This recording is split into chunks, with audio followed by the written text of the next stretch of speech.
It was a warm November afternoon as the 10th anniversary of Sustainable Hope's Leadership Camp began in Khon, Thailand. Hi, this is Ken Brookins. I'm from Independence, Missouri, and we're in Khon, Thailand at the government school where we have been since 2011. We work with at-risk and orphan kids, and the reason that I am passionate about this is because I myself was once an orphan when I was a first grader. I lost my parents, but I was adopted when I was a freshman in high school, and because of that, I know what it's like to be at risk and an orphan kid. So today, we are working our 10th anniversary workshop of what we call the We Can Club, and we are trying to work with these students to give them basic life, leadership, and character skills so that they can become effective in their adult life. The non-profit organization, founded by Ken and Jean Brookins from Independence, Missouri, USA, had a mission to empower underprivileged and at-risk students through education and leadership development. Since 2012, they had helped over 700 underprivileged or orphan children and students. This leadership camp was made possible by funding from a global grant submitted by the Rotary Clubs of Independence, Missouri and Khon Kaen International, as well as a fundraising gala by Sustainable Hope. 70 students and teachers from 7 welfare schools in the Isan region of Thailand were invited to participate in the 3-day event, represented by the schools from Buriram, Sakon Nakhon, Sisaket, Ubon Ratchathani, Royat, Amnatchiron, with Khon Kaen hosting the event. The first day began with the registration. All the students and teachers were checked in and given their handbooks, supply bags, and official name tags. We are having a weekend Cup leadership camp here in Khon Kaen Welfare School today, and the camp will be held for 3 days. And I hope everybody exciting and enjoy our camp. Then there was the introduction by Dr. Ken Brookins of Sustainable Hope and Dirk de Koker, the president of the local Rotary Club. The students and teachers then participated in an icebreaker activity arranged by the head advisor, Becky Rabel, which allowed them to get to know each other and practice speaking in public. Following this activity, the first day's session was brought to an end and preparation for the following day's leadership camp was organized between the teachers and students. The training for the following days was organized in 2 groups, one group for the teachers and advisors on the first floor and one for the students on the ground floor. The students were introduced to their main instructor, Pamela, the Thai coordinator for Sustainable Hope. Pam gave a brief history about Sustainable Hope and the Rotary Club's involvement and explained the We Can Club. The student instruction with Pam was assisted by 3 experienced We Can Club advisors who had attended several leadership camps in the past and who successfully led the We Can Club activities in their respective schools.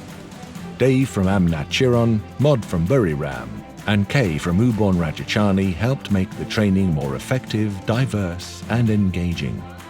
Mod and Pam continued to teach them the We Can Be Anything song, the words and meaning so they understood why this song was chosen to be the club song, followed by explaining the club's emblem and teaching the students the We Can Club Pledge.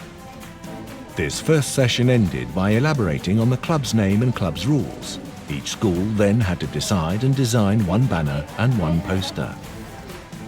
First, a banner with their club's name and illustrations that represents the purpose and personality of their club and the values they stand for.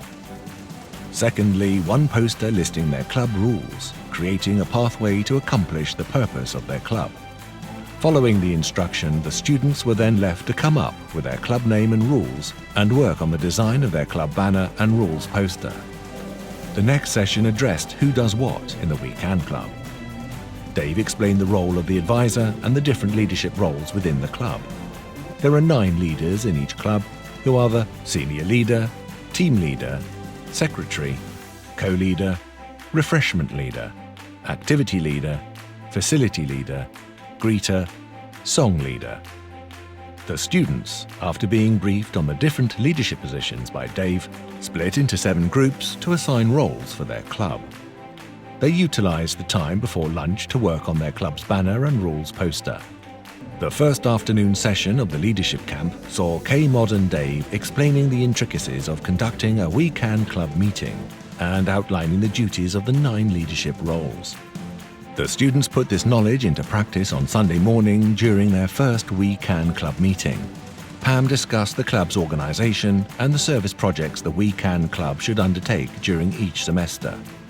The students broke up again into 7 groups to discuss their first service project. Advisor Kay closed the final session by emphasizing the importance of achieving one's dreams and the power of setting the right goals.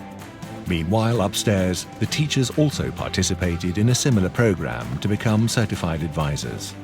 Sunisa Frenzel and Becky Rabel explained the purpose of the club, the different student leadership roles, and how to run a We Can Club meeting. Becky taught in English, while Sunisa taught in Thai, and both emphasized the advisor's role in teaching conversational English, developing life and leadership skills, guiding and mentoring the students. They also learned about the importance of the secretary's book as a record-keeping tool for meetings, attendance, and lesson tracking. A We Can Club meeting has 5 main parts: team building, business old and new, English lesson, life skills lesson, and the closing. The leadership camp also included a team building activity and further work on the design of club banners during dinner. On Saturday evening, there was an entertaining activity where each school performed a dance routine or musical act.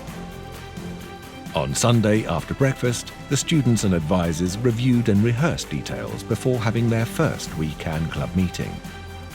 Each school held their meeting, where students conducted the first part of the meeting and the advisors taught an English and life skill lesson.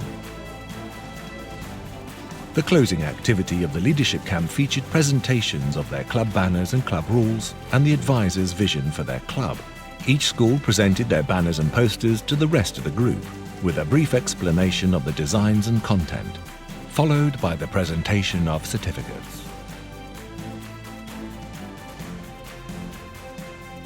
The camp ended with an outdoor photo shoot before teachers and students returned to their respective schools early in the afternoon. The leadership camp was a transformative experience for both students and teachers. Sustainable Hope was thrilled to witness the growth and development of these young leaders. The camp served as a reminder that with education and leadership development, anything is possible.